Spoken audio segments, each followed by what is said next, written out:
Hello hello hello hello hello. Good evening. शुरू करें।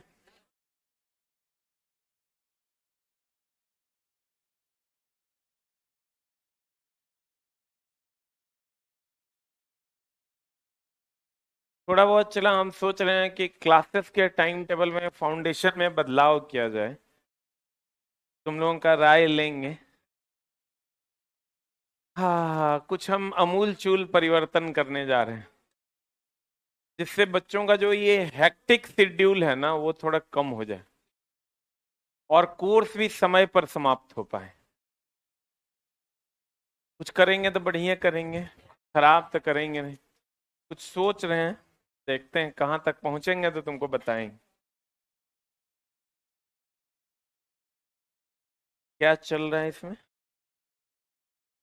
Chemistry.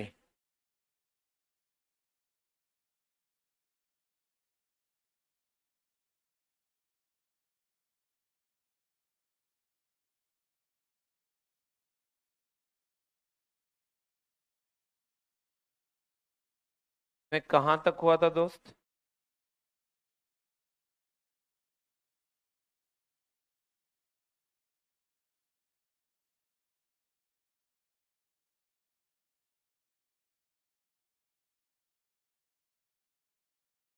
हमको लगता है यहां तक हुआ था।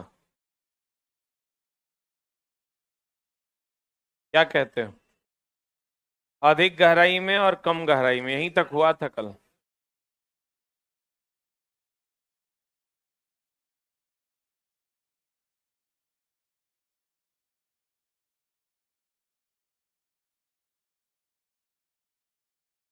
जैसे अगर मान लीजिए गुब्बारा हम लेते हैं, एक हाइड्रोजन से भरा गुब्बारा।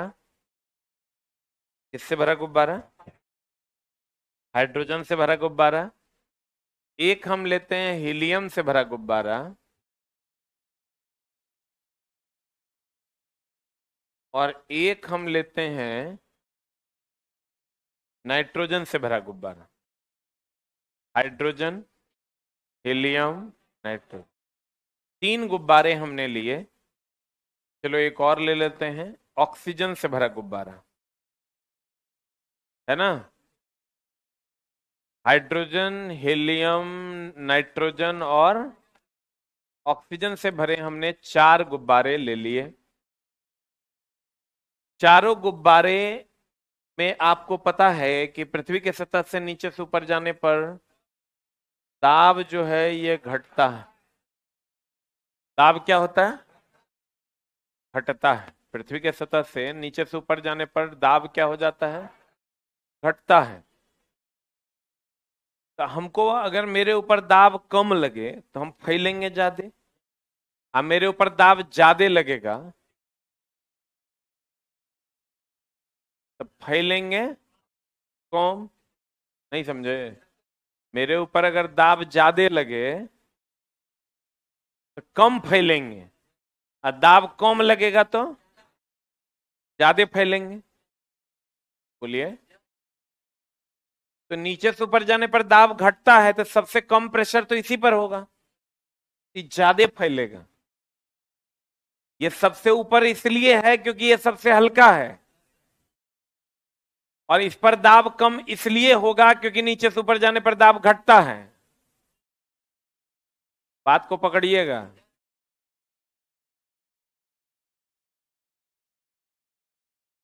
पकड़ रहे हैं? तो यहां दाब कम है तो ज्यादा फैलेगा। ज्यादा फैलेगा तो सबसे पहले फटेगा। ये जब फैलेगा तो फटबो ना करेगा। सबसे ऊपर जाएगा हाइड्रोजन, उससे नीचे हीलियम, उससे नीचे नाइट्रोजन, उससे नीचे ऑक्सीजन, लेकिन सबसे पहले फटेगा कौन? हाइड्रोजन। हाइड्रोजन और हीलियम से भरा अगर गुब्बारा हो, आप दोनों में एक साथ आप छेद कर दीजिए,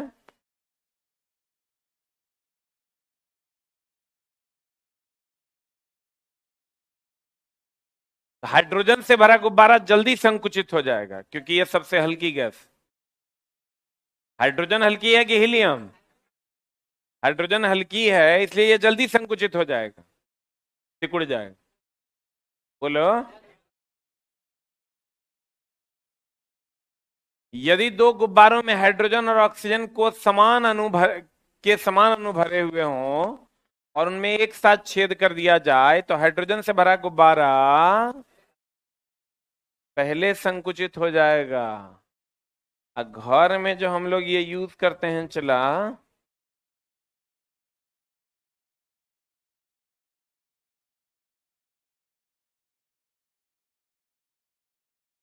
घर में हम लोग इस सिलेंडर यूज करते हैं ना, इसमें एलपीजी होता है और एलपीजी में कोई गंध नहीं होता है। कोई गंध होता है क्या? एलपीजी में कोई गंध नहीं होता। Liquid petroleum gas is having no scent, no smell ना, कोई गंध नहीं होता है इसमें। तो लेकिन इसमें गंध के लिए ये जो बंदा है इसमें मिला देता है इथाइल मरकेप्टेन। क्या मिलाता है? तो तुम देखना जरा सा भी लीकेज होगा ना तो हम लोग को तो नहा रहा है रे।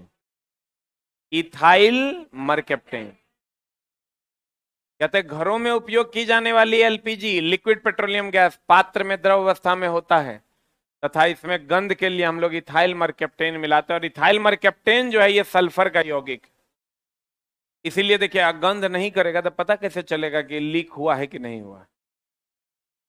नहीं देखता, तनी ठो लीक करता गन्हा रहा है। जबकि एलपीजी ओरिजिनली गंधहीन है लेकिन उसमें इथाइल मरकेप्टेन इसीलिए मिलाया जाता है कि अगर गंध लीक होगा तो गंध इतना तीक्ष्ण होगा कि लोगों को तुरंत पता चल जाएगा और माचिस लोग जला लिया करेंगे। नहीं, नहीं जलाएंगे। ठीक है। इथाइल मरकेप्टेन किसका यौगिक है? सल्फर का। अस्पताल में कृत्रिम रूप से सांस लेने के लिए ऑक्सीजन तथा हीलियम का प्रयोग किया था। जितना भी लिक्विड गैस है सब पात्र में द्रव अवस्था में होता है। किस अवस्था में? जो पात्र में द्रव अवस्था में होता है। कोल्ड ड्रिंक नाम तो सुना ही होगा, कोल्ड ड्रिंक पिए हो ना? कोल्ड ड्रिंक द्रव में गैस का मिश्रण है, इसमें गैस होता है कार्बन डाइऑक्साइड। अरे तुम देखना कोल्ड ड्रिंक, दारू, माजा, विस्की, रम ये सब गिलास में डालोगे ना बुलबुला टाइप का रहेगा ओकरा में। तो द्रव तो रहबे करता है, उसमें छोटे छोटे बूंद कार्बन डाइऑक्साइड के होते हैं। तो द्रव में गैस की गैस में द्रव, रूम में बच्चा की बच्चा में रूम, पक्का ना? तो द्रव में गैस होता है। कौन गैस होता है? Carbon dioxide. कौन गैस? कार्बन डाइऑक्साइड गैस इसमें भरा होता है। कार्बन डाइऑक्साइड जब H2O से अभिक्रिया करता है तो ये बना देता है H2CO3 जिसको हम लोग कार्बोनिक अम्ल कहते हैं। कौन अम्ल कहते हैं? CO2 जब H2O से अभिक्रिया करता है तो बना देता है H2CO3 जिसको हम लोग क्या कहते हैं? कार्बोनिक अम्ल के नाम से जानते हैं। कोल्ड ड्रिंक, फिज soda, lemon soda, club soda द्रव में किसका मिश्रण है? इस द्रव में क्या है? गैस। गैस में भी कौन सा? Carbon dioxide. जब हम लोग कोल्ड ड्रिंक वगैरह पीते हैं ना तो कार्बन डाइऑक्साइड हमारे पेट में जाके जल से विक्रिया करता है, कार्बोनिक अम्ल बना देता है, इसीलिए पचना आसान हो जाता है। अब बताओ, पेट्रोल पंप होता है, एलपीजी पंप होता है क्या? तो देखो पेट्रोल जो है, पेट्रोल जो है ये पंप भरण प्रणाली से भरा जाता है। किससे? पंप मतलब चला एक मोटर लगा करके पंप किया जाता है। बोलो रे, जैसे मशीन कैसे पानी फेंकता है, पंप लगाते हैं ना हम लोग गांव घर में, पानी का पंप लगा के पंपिंग करते हैं, पंपिंग सेट। तो पंप लगा के लिक्विड को भेजते हैं। लेकिन यहाँ जो तुम एलपीजी जो लेने जाते हो बड़का से छोटका में, तो वो पंप के द्वारा देता है कि high pressure to low pressure में अपने फ्लो कर जाता है? High pressure to low pressure में अपने फ्लो कर जाता है। तो कहते हैं पेट्रोल पंप भरण प्रणाली द्वारा भरा जाता है, जबकि एलपीजी दाब भरण प्रणाली द्वारा भरा जाता है। बोलन रे, पेट्रोल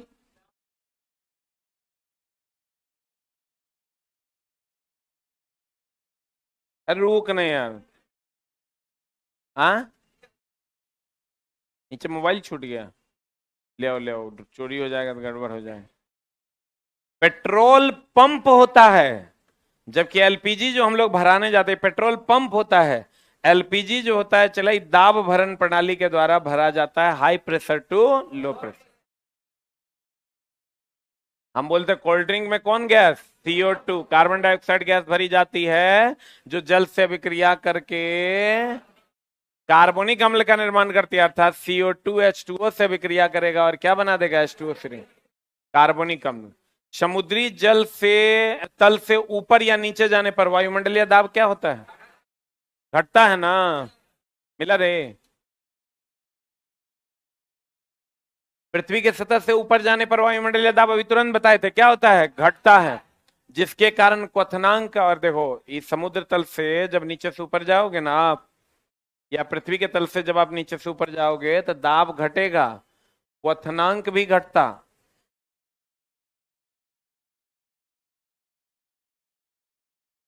दाब घटता, क्वथनांक भी घटता। क्वथनांक घटता का मतलब ये हुआ चला कि अगर ये दिल्ली और शिमला का मामला है, नीचे दिल्ली है और ऊपर पहाड़ पे क्या है, शिमला, तो यहां अगर पानी 100 डिग्री सी पर दिल्ली में खोलेगा तो यहाँ 100 डिग्री सी से कम पर खोलेगा।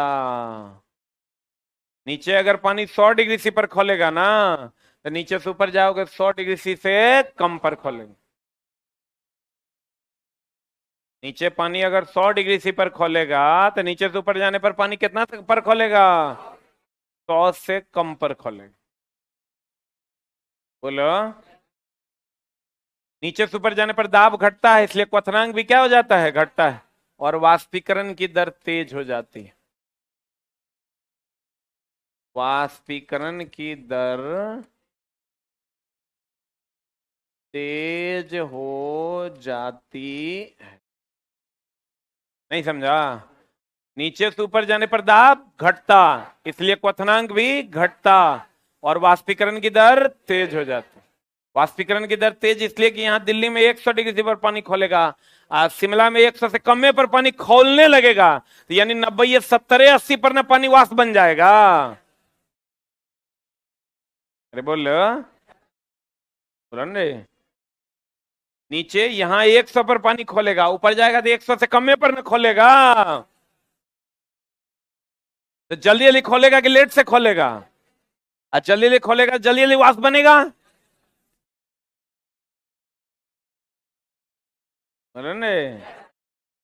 नीचे से ऊपर जाने पर दाब घटता है, इसलिए क्वथनांक भी घटता, क्वथनांक घटेगा यानी 100 पर यहाँ खोल रहा है, यहाँ 100 से कम पर खोलेगा, 100 से कम पर खोलेगा तो यहाँ वाष्पीकरण की दर तेज हो जाएगी।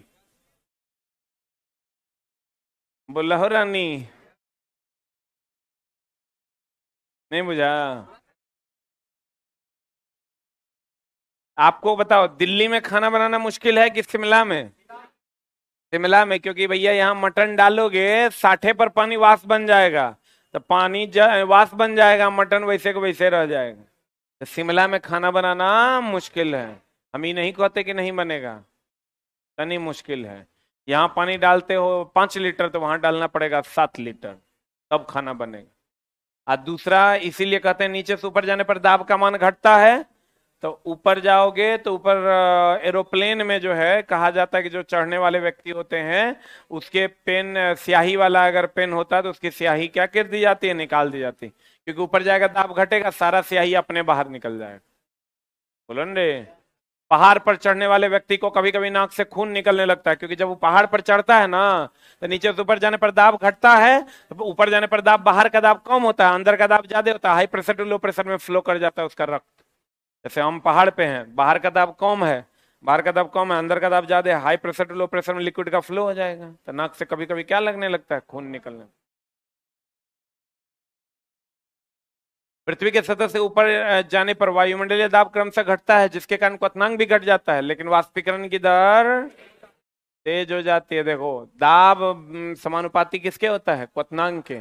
क्वथनांक अगर ज्यादा होगा तो वाष्पीकरण की दर कम, क्वथनांक कम तो वाष्पीकरण की दर ज्यादा। देखो, नीचे दिल्ली है पृथ्वी की सतह, ऊपर पहाड़ की चोटी यानी क्या है, शिमला। तो यहाँ अगर 100 पर खोलेगा तो ऊपर में 100 से कम पर ना खोलेगा, तो कहते हैं नीचे से ऊपर जाने पर दाब घटता है, इसलिए क्वथनांक भी घटता है, लेकिन वाष्पीकरण की दर तेज हो जाती है। यानी शिमला में पानी 70-80 डिग्री पर खोलने लगेगा, बोलेंगे वो उतना नहीं याद रखना है, तो सीधा समझो गोंगो गोंगो हो जाएगा, नहीं तो नीचे से ऊपर जाने पर दाब घटता है, नीचे से ऊपर जाने पर दाब घटता है, क्वथनांक भी घटता है। यानी अगर नीचे 100 पर खोलेगा, बॉइलिंग पॉइंट, बॉइलिंग पॉइंट वह पॉइंट होता है जिस पर कोई चीज खोलता है, नीचे 100 पर खोलेगा तो ऊपर जाके 100 से कम पर खोलेगा।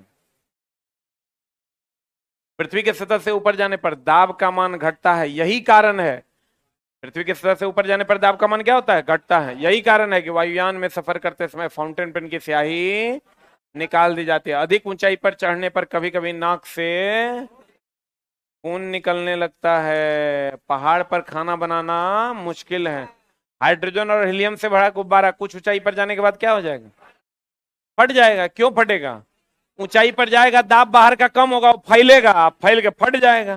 पहले कौन फटेगा, हाइड्रोजन। ऊपर सबसे ज्यादा कौन जाएगा, हाइड्रोजन। तो देख लो, हाइड्रोजन सबसे पहले फटेगा, अधिक दूर जाएगा, बोलो हाँ। और नाइट्रोजन सबसे कम ऊपर जाएगा और सबसे बाद में फटेगा, बोलो। अस्थिर अनुपात का नियम, कौन अनुपात का नियम, एक बार और हम समझाते हैं इसको, बढ़िया से समझ, ना तो कहोगे सर पैसा ले लिए, गोंगो गोंगो कर दिए।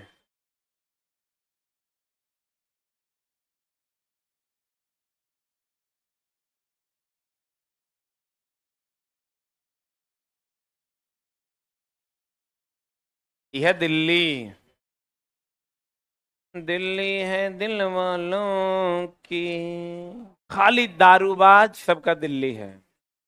मतलब जितना उल्टा पुल्टा काम होता है ना, सब दिल्ली में। दिल्ली चल जाओगे लग जाएगा संस्कार खत्म हो चुका है, ठीक ना, साफ ही। अभी भी चला, अगर संस्कार कहीं बचा है तो बिहार और उत्तर प्रदेश में बचा है, मध्य प्रदेश ही सब में बचा हुआ है, राजस्थान में बचा हुआ है, लेकिन ये दिल्ली साफ है, बंगाल इस सब में गड़बड़ी है। दिल्ली में अब तुम समझो, दिल्ली में जाओगे लगेगा तुरा अमेरिका चले हैं। यहाँ लड़की को सिगरेट पीते हुए तुम बहुत कम देखोगे, 1-2%।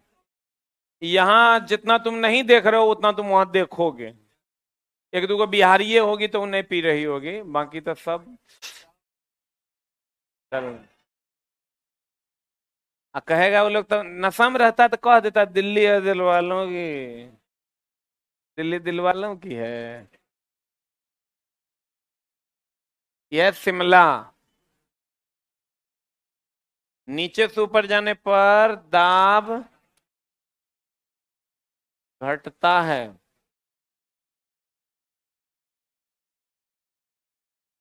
वाष्पीकरण क्वथनांक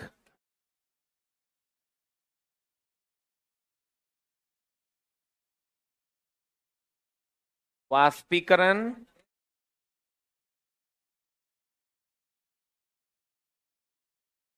की दर तेज हो जाती है, वाष्पीकरण की दर क्या हो जाती है, तेज। यानी अगर यहां पानी 100 डिग्री सी पर खोलेगा तो यहां पानी 100 डिग्री सी से कम पर खोले। क्वथनांक का मतलब होता है वह बिंदु जिस पर कोई चीज खोलता है, क्वथनांक का मतलब होता है वह बिंदु जिस पर कोई चीज क्या करता है, खौलता है, उसे हम लोग क्वथनांक कहते हैं। क्लियर है? वह बिंदु जिस पर कोई चीज खौलता है उसे हम लोग क्या कहते हैं, क्वथनांक कहते हैं। क्लियर?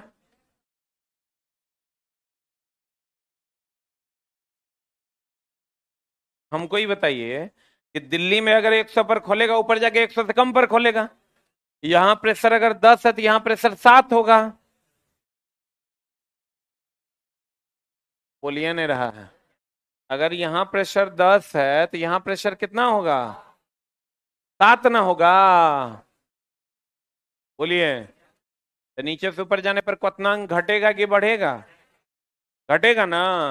इसलिए ऊपर जाने पर प्रेशर कम रहता है। तो जब पहाड़ पर लोग चढ़ता है ना, तो यहाँ आपके शरीर का प्रेशर होगा 10, अब बाहर का प्रेशर भी 10। और जब पहाड़ पे चढ़िएगा ना तो आपके शरीर का प्रेशर 10 और बाहर का प्रेशर हो जाएगा 6।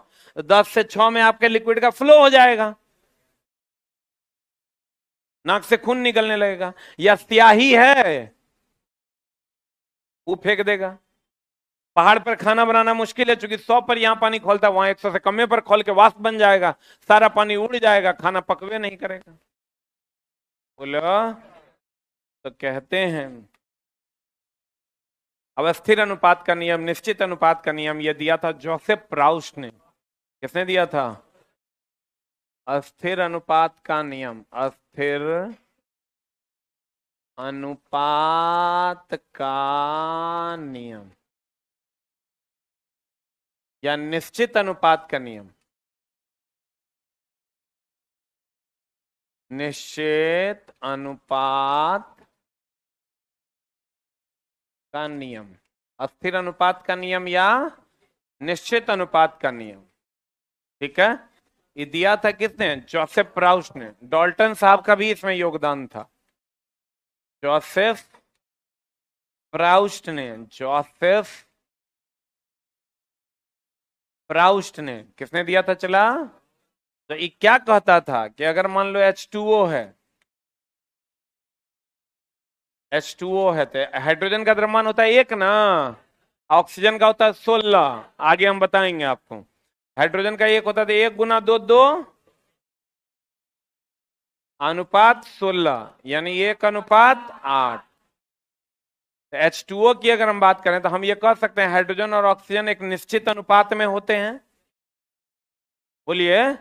हाइड्रोजन और ऑक्सीजन किसमें होते हैं? एक निश्चित अनुपात में होते हैं। किसमें होते हैं? तो कहते हैं, चला जी गौर फरमाइएगा, अस्थिर अनुपात का नियम या निश्चित अनुपात का नियम, इस नियम के अनुसार रासायनिक पदार्थ में तत्व हमेशा द्रव्यमान के निश्चित अनुपात में मौजूद होते हैं।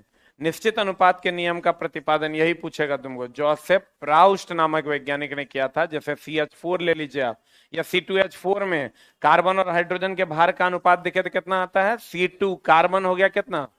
12। अब 12 दूनी 24, अनुपात हाइड्रोजन हो गया 1 चौका 4, 4 छके 24, 6 अनुपात 1 हो जाएगा। बोलिए। यही यौगिक जो हैं, ये यौगिक है ना, है किसी के 7 सूत्र होगा तो क्या होगा? यौगिक हो। तो यौगिक द्रव्यमान के निश्चित अनुपात में होते हैं। यौगिक किसमें होते हैं? द्रव्यमान के निश्चित अनुपात में होते हैं। कौन? यौगिक। अब गुणित अनुपात का नियम देखिए। गुणित अनुपात का नियम क्या होता है? एक होता है संतुलित समीकरण, एक होता है असंतुलित समीकरण। जैसे चला H2 O2 से अभिक्रिया करेगा, H2O बना देगा। अब बताइए ये संतुलित है?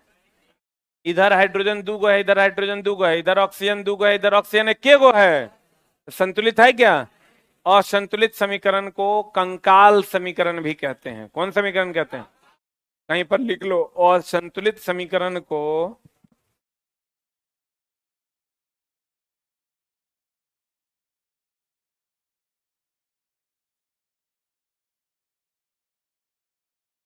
कंकाल समीकरण भी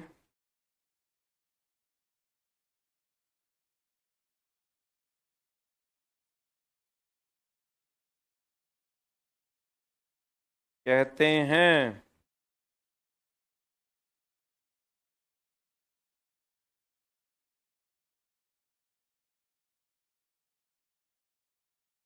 कौन समीकरण कहते हैं? कंकाल समीकरण भी कहते हैं। किसको? असंतुलित समीकरण को कंकाल समीकरण भी कहते हैं। क्लियर है? अभी संतुलित है कि असंतुलित है? आज किसी को भी असंतुलित को संतुलित करना है तो दोनों तरफ तुमको बराबर करना होगा, और ये मेथड है heat and trial. Heat and trial. देखो कैसे हीट करते हैं। जैसे यहाँ दो है तो यहाँ दो है, यहाँ दो है, यहाँ एक है, तो यहाँ हीट करते हैं हम दो, हीट करके ट्राई करते हैं दो। तो यहाँ जब दो हो गया तो ये चार हो गया, ये तो दो हो गया, ये बैलेंस हो गया ऑक्सीजन, ये बैलेंस हो गया ऑक्सीजन। लेकिन हाइड्रोजन तो दो दूनी चार हो गया, तो चलो यहाँ दो रख के ट्राई करते हैं, आप देखो बैलेंस हो गया। हम तुमको इक्वेशन बैलेंसिंग सिखा देंगे। तो क्वेश्चन तुमको पूछेगा रासायनिक समीकरण को कैसे संतुलित किया जाता है, कहेंगे हीट एंड ट्राई। ये दोनों क्वेश्चन जो पिछला लिखा है, जो ई दोनों एनसीईआरटी का क्वेश्चन लिखेगा। रासायनिक समीकरण को हीट एंड ट्रायल विधि द्वारा संतुलित किया जाता है।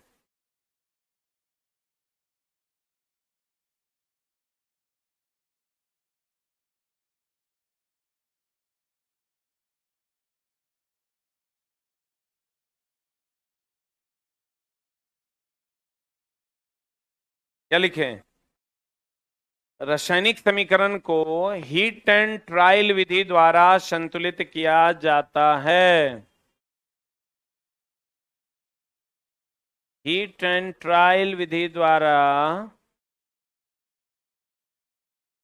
संतुलित किया जाता है। जो समीकरण संतुलित नहीं है उसे कौन समीकरण कहेंगे? कंकाल समीकरण। कौन समीकरण? जो समीकरण संतुलित नहीं है उसे कौन समीकरण कहेंगे? कंकाल समीकरण। कौन समीकरण? कंकाल समीकरण। जो समीकरण संतुलित है उसे कहेंगे हीट एंड, समीकरण को संतुलित करने की विधि है हीट एंड ट्रायल विधि। बोलन रे। आज जो समीकरण संतुलित नहीं है उसको कहते हैं कंकाल समीकरण। जो समीकरण संतुलित नहीं है उसे कौन समीकरण? कंकाल समीकरण। आज जो समीकरण को संतुलित करते हैं वह विधि है हीट एंड ट्रायल विधि। अब यह समीकरण संतुलित है, गौर फरमाइएगा। ये देखो हाइड्रोजन का होता है एक, तो एक दूना दो और दो दूनी 4 ग्राम। ऑक्सीजन का होता है 16, 16 दूनी 32 ग्राम। ये होता है 16 दो 18 दूनी 36 ग्राम। देखो तो 32 और 4 36 रिएक्टेंट में, अब प्रोडक्ट में भी 36 है। हम ये कह सकते हैं रासायनिक समीकरण में परमाणु द्रव्यमान जो है दोनों तरफ संरक्षित रहता है। जितना रिएक्टेंट में उतने प्रोडक्ट में, जितना अभिकारक का द्रव्यमान उतने उत्पाद का द्रव्यमान। बोलवे नहीं करेगा। यही है चला गुणित अनुपात का नियम। गुणित अनुपात का नियम 1803 में जॉन डाल्टन ने दिया। यदि दो तत्व संयोजित होकर एक से अधिक यौगिक बनाते हैं तो एक तत्व के साथ दूसरे तत्व के संयुक्त होने वाले द्रव्यमान छोटे पूर्णांकों के अनुपात में होते हैं। देख लो, 4 + 32 बराबर कितना?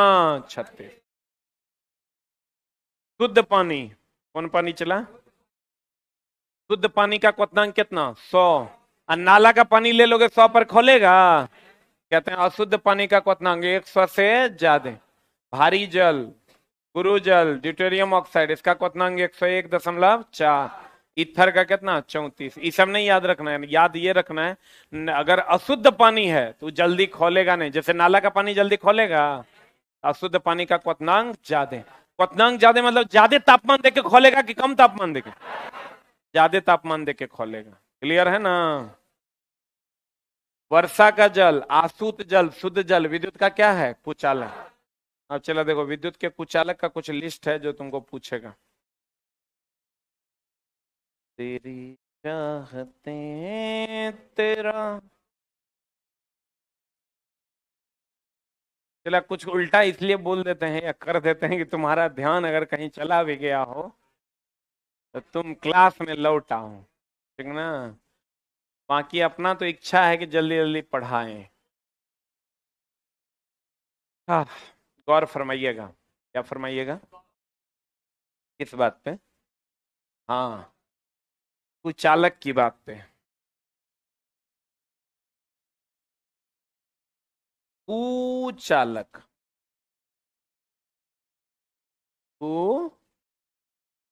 चालक कौन कौन है? रबर, पोर्सलीन, जो आपको पूछेगा, अब्रक, चीनी मिट्टी,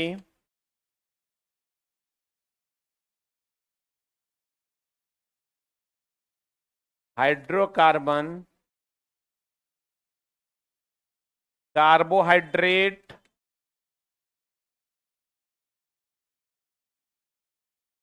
आसूत जल यानी डिस्टिल वाटर, शुद्ध जल, वर्षा का जल।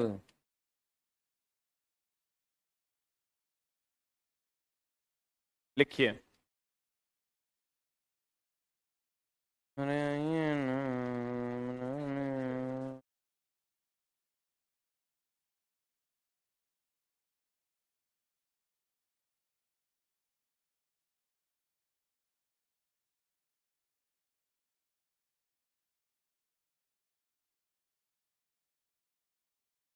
ऑफलाइन बुक का प्राइस चला, यहाँ कोचिंग पे आओगे तो 300 रुपया में मिल जाएगा, मार्केट में लोगे तो 360 रुपया में मिल जाएगा।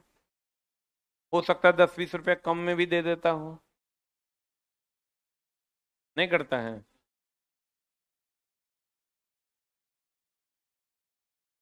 सबसे कम प्राइस चला मेरे ही बुक का है, जितनी मोटाई है। मार्केट में पता कर लेना तो पता चल जाएगा। लेकिन तुम ये बात मानेगा नहीं। किसी और पब्लिकेशन का किताब लेना, उससे कंपेयर करना, तुरा पता चलेगा इतना मोटा किताब का दाम 660 रुपये है। कोनो किताब कोनो पब्लिकेशन का उठा के देख, समझिए नहीं है। साइंस नहीं, अदर बुक्स की हम बात कर रहे हैं। हाँ,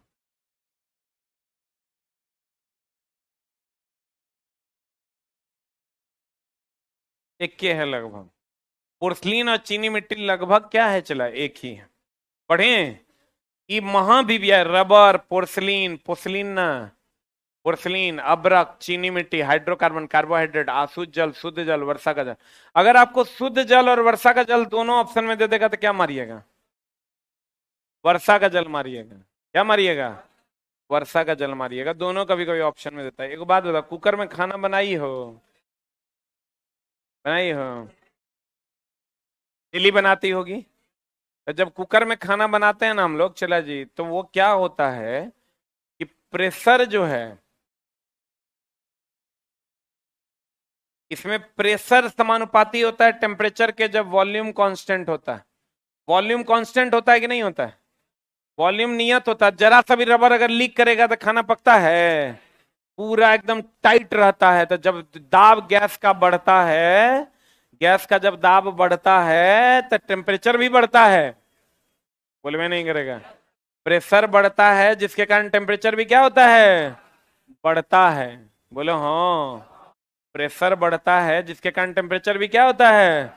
बढ़ जाता है। जब गैस का प्रेशर बढ़ता है, एक पहले क्या होता था चला, जब हम लोग लोहिया में खाना बनाते थे, लोहिया, हड़िया, जब इसमें खाना बनाते थे ना, तो इसमें चला ऊष्मा बढ़ाते थे ना, तब ताप बढ़ता था। अब ऊष्मा बढ़ाने से तो ताप बढ़वे करता है कुकर में। ताप जो गैस का बढ़ता है बंद रहने के कारण, उसके कारण भी टेम्परेचर बढ़ता है। तो दो कारण से टेम्परेचर बढ़ता है। एक तो यहां से हीट दे रहे हैं उसके कारण, और एक इसके अंदर जो प्रेशर बन रहा है उसके कारण। इसीलिए तो जल्दी खाना बन जाता है। पहले खाली जो आग देते थे उसी से गर्म होता था। अब जो आग देते हैं उससे गर्म होता है। आज जो गैस बनता है उसके प्रेशर से भी टेम्परेचर बढ़ता है। बोलवे नहीं करेगा। प्रेशर से भी क्या बढ़ता है? टेम्परेचर बढ़ता है। प्रेशर से क्या बढ़ता है? टेम्परेचर बढ़ता है। टेम्परेचर बढ़ता है तो खाना हमारा पक जाता है जल्दी। नॉर्मली 100 डिग्री सी पर पानी खोलता है। आप प्रेशर कुकर के अंदर का टेम्परेचर 125 डिग्री सी से कितना, 130-35 डिग्री सी तक चला जाता है। और ये जो नियम है, ये गेलुसाक का नियम है। किसका नियम है? आगे पढ़िएगा आप, गेलुसाक का नियम है। गेलुसाक के नियम पर ही प्रेशर कुकर, रेफ्रिजरेटर और एसी काम करता है। एक बात बताओ, एसी कहाँ लगता है? जहां बंद कमरा की खुला कमरा? टेम्परेचर, वॉल्यूम कांस्टेंट होना चाहिए, निश्चित होना चाहिए। बोलन रे, बंद कमरा में वॉल्यूम निश्चित ना हो गया। अब प्रेशर कुकर कहीं से होता है? बंद की खुला? तब बंद, तब वॉल्यूम निश्चित ना हो गया। रेफ्रिजरेटर कैसे ठंडा करता है? बंद की खुला? तब वॉल्यूम निश्चित ना हो गया। तो लिखना, प्रेशर कुकर। मैथ वाले सर की तबीयत ठीक नहीं है, मंडे से वो क्लास ले पाएंगे। प्लेटलेट उनका डाउन हो गया है। चलो, अभी डेंगू का भयानक झोल चल रहा है। लिखिएगा कि प्लेटलेट लिख दिया रे।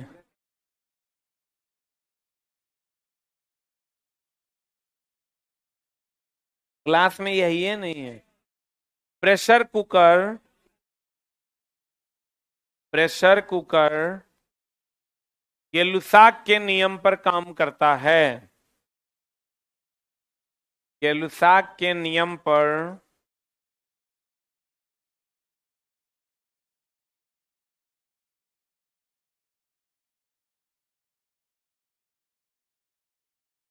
गेलुसाक के नियम पर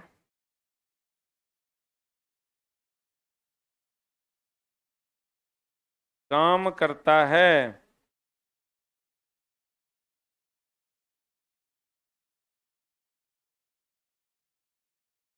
किसके नियम पर काम करता है? गेलुसाक के नियम पर काम करता है। लिख लीजिएगा गेलुसाक का नियम। Pressure is directly proportional to temperature when volume is constant. आगे पढ़िएगा भी आप।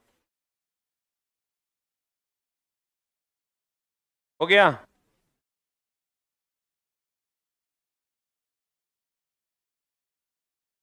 अब देखो, चलो, प्रेशर कुकर के अंदर खाना जल्दी पक जाता है क्योंकि कुकर के अंदर जब दाब बढ़ता है तो तापमान लगभग कितना हो जाता है?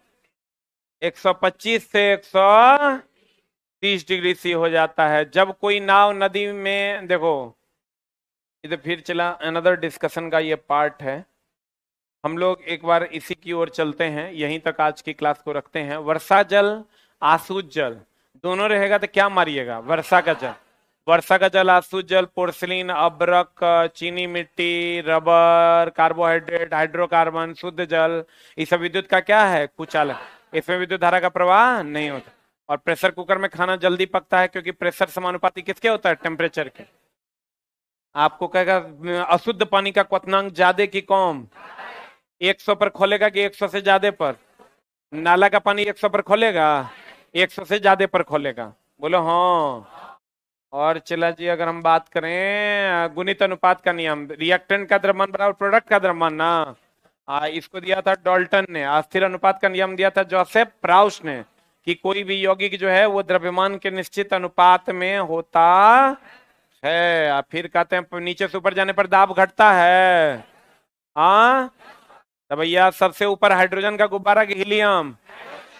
हाइड्रोजन का गुब्बारा सबसे ऊपर जाएगा, नाइट्रोजन का गुब्बारा नीचे रहेगा। जो सबसे ऊपर जाएगा वो सबसे पहले फटेगा, क्योंकि नीचे से ऊपर जाने पर दाब घटता है। दिल्ली में खाना बनाना मुश्किल कि शिमला में? शिमला में खाना बनाना मुश्किल है। आप पहाड़ पर जाने पर कभी कभी नाक से खून निकलता है। एरोप्लेन में चढ़ने से पहले फाउंटेन पेन की स्याही निकाल दी जाती है। बोलो हाँ। नवका किताब में इस पॉइंट को यहां से हटा दिया गया है, डाल दिया गया है उधर हीट वाले चैप्टर में। नीचे से ऊपर जाएंगे तो दाब घटेगा, दाब घटेगा तो क्वथनांक घटेगा ना, और क्वथनांक घटेगा तो वाष्पीकरण की दर तेज होगी। अगर यहाँ पानी 100 पर खोलेगा दिल्ली में, तो शिमला में 100 से कम पर। सही है ना? बोले रे, पृथ्वी के सतह से ऊपर जाने पर दाब घटता है। Coke, lemon soda, fish soda में कौन गैस रहता है? Carbon dioxide. द्रव में गैस का मिश्रण है, और उसमें जो CO2 है वो H2O से अभिक्रिया करके H2CO3 बना देता है, जो कार्बोनिक अम्ल का निर्माण करता है। बोलो हाँ। पेट्रोल पंप भरण प्रणाली है, जबकि LPG गैस दाब भरण प्रणाली से भरा जाता है। Cold drink, fish soda, lemon soda, द्रव में गैस की गैस में द्रव? द्रव में गैस है। कौन गैस? Carbon dioxide. कौन गैस? Carbon dioxide. नीचे से ऊपर जाने पर दाब घटता है। दिल्ली का दाब ज्यादा, शिमला का दाब कम, शिमला का दाब कम, शिमला का दाब कम, वहां क्वथनांक भी कम, क्वथनांक भी क्या कम, क्वथनांक भी क्या कम, क्वथनांक भी क्या कम। एक सवाल देखो, बना के दिखाओ, बताओ। लिखना नहीं है, मुंह से बनाओ। यह है दिल्ली, यहाँ का कह रहा है क्वथनांक T1 है। यह शिमला, यहाँ का क्वथनांक T2 है। तो बता, T1 is greater than T2, दूसरा T1 is less than T2, तीसरा T1 बराबर T2, चौथा नॉन ऑफ दीज। बता क्या होगा। ए नंबर T1 ज्यादा ना होगा। अगर क्वथनांक T1 T2 हो तो यहाँ का क्वथनांक ज्यादा, यहाँ 100 पर खोलेगा, यहाँ 100 से कम पर खोलेगा। बताओ ऑनलाइन वालों आंसर क्या होगा। और चला, एक जरूरी सूचना कृपया ध्यान दें। क्या जरूरी सूचना है? आरपीएफ की वैकेंसी आ गई है, बहुत जल्द तुमको देखने को मिल सकता है। तो आरपीएफ हम तुरा बार बार कह रहे हैं, चला तुरा लगेगा कि अच्छा और आएगा तब कब पढ़ेंगे, अच्छा और आएगा तब पढ़ेंगे। धीरे धीरे सब आ भी जाएगा और धीरे धीरे सब चला भी जाएगा। और जब चला गया तो फिर 6 साल कुछ नहीं आएगा। ये बात तुम दिमाग में एडजस्ट कर लो। अगला 6 साल तक फिर तुमको कुछ नहीं दिखाई देगा। फिर 2029 में वैकेंसी आएगी, 28-29 में। तो चला जी, यही सत्य है, इसको सबको मानना पड़ेगा। तो मेरे दोस्त, उसी को देखते हुए जो भी बच्चे आरपीएफ कांस्टेबल इंस्पेक्टर दोनों के बारे में सोच रहे हैं, उसका सिलेबस है 35 नंबर का मैथ है, 35 का रीजनिंग है, 50 का जीएस है, जिसमें 30-20 का रेशियो रहेगा। मैथ कहीं पर साइंस ज्यादा तो जीएस कम, कहीं पर जीएस ज्यादा तो साइंस कम। तो मेरे दोस्त, इसका एक कंप्लीट सेट का डिस्कशन हम आज रात रखे हैं महामैराथन में, कि एक सेट मेरे प्यारे छात्र ये देख लें कि कैसा क्वेश्चन पूछा गया है, कैसा क्वेश्चन पूछ सकता है, क्या क्या हम लोगों को तैयारी करनी चाहिए। तो 2 घंटे का फास्ट, एकदम सुपर फास्ट, 2 घंटे में सिर्फ समझो टिकटिका के तुमको बता देंगे कि देखो ये क्वेश्चन पूछ रहा है। ठीक है। और एकदम चारों ऑप्शन डील नहीं करते हुए, एक एक ऑप्शन ही बताते हुए हम लोग आगे बढ़ेंगे। और 2 घंटे में आपका ये सिलेबस हम कंप्लीट करेंगे, 2 सवा 2 घंटे में। और आज रात 11 बजे से ये क्लास चलेगी, एक ही दिन का क्लास है, 1 डे क्लास है, 11 से 1। और इसका पीडीएफ नीचे हम अवेलेबल करवा दिए हैं, 5 रुपए में इसका पीडीएफ उपलब्ध मिल रहा है, आप लोग ले सकते हैं नीचे से। ठीक है। और उम्मीद करेंगे कि आप लोग जो करने आए थे पटना, उस पर लगे रहिएगा और अपने गोल पर फोकसित होंगे और कुछ न कुछ अच्छा जरूर करेंगे। ये चला, हम तोरा बता दे रहे हैं, तोरा साथ अब तक क्या हुआ वो छोड़ दो। अगला 6 महीना तुम मेरे हिसाब से चलो, 6 महीना के बाद जो 7वां महीना होगा, उसमें तुम्हारे हाथ में अगर ज्वाइनिंग लेटर ना हुआ तो मेरा नाम बदल दो। लेकिन ये 6 महीना तुमको मेरे हिसाब से चलना है, ये 6 महीना तुमको मेरे हिसाब से चलना है। और मेरे दोस्त, बिलीव करो, कुछ ना कुछ हम दोनों मिलकर अगर अच्छे से मेहनत कर रहे हैं तो कुछ अच्छा होबे करेगा। सोच पॉजिटिव है तो काम भी पॉजिटिव, रिजल्ट भी पॉजिटिव होगा। इसलिए आप लोग 9-15 वाली क्लास तो एकदम नहीं छोड़नी है। और 11 बजे वाली भी क्लास आज की जो है, कोशिश करना है कि हर हाल में अटेंड करें और अच्छे से डिस्कशन करें। ठीक है। तो उम्मीद करेंगे कि हम लोग मिलकर आज कुछ अच्छा करेंगे। और आज के बाद अभी तक जो किया चला किया, आज से ही सोच लो कि हमको पढ़ना है। अगले 6 महीने में तुम्हारे पास ज्वाइनिंग लेटर होगा, ना तो अगले 6 साल तक कोई वैकेंसी नहीं मिलेगी। और अब जो एग्जाम होगा उसमें तुमको 2 महीना से ज्यादा का टाइम नहीं देगा। फॉर्म भरने का डेट खत्म होगा, 1 से 1.5 महीने में एग्जाम ले लेगा। जब आ जाएगा ना, तो सोचोगे अरे साला पढ़ लिए होते तो हो गया होता। Thank you very much. उम्मीद करेंगे कि आप लोग अच्छे से मेहनत कीजिएगा। या तो चला, अभी मेरी बात मान लो, जिंदगी में किसी की बात माननी नहीं पड़ेगी। ना तो मेरा मत मानो, सबका बात मानने के लिए पूरा जिंदगी तैयार हो जाओ।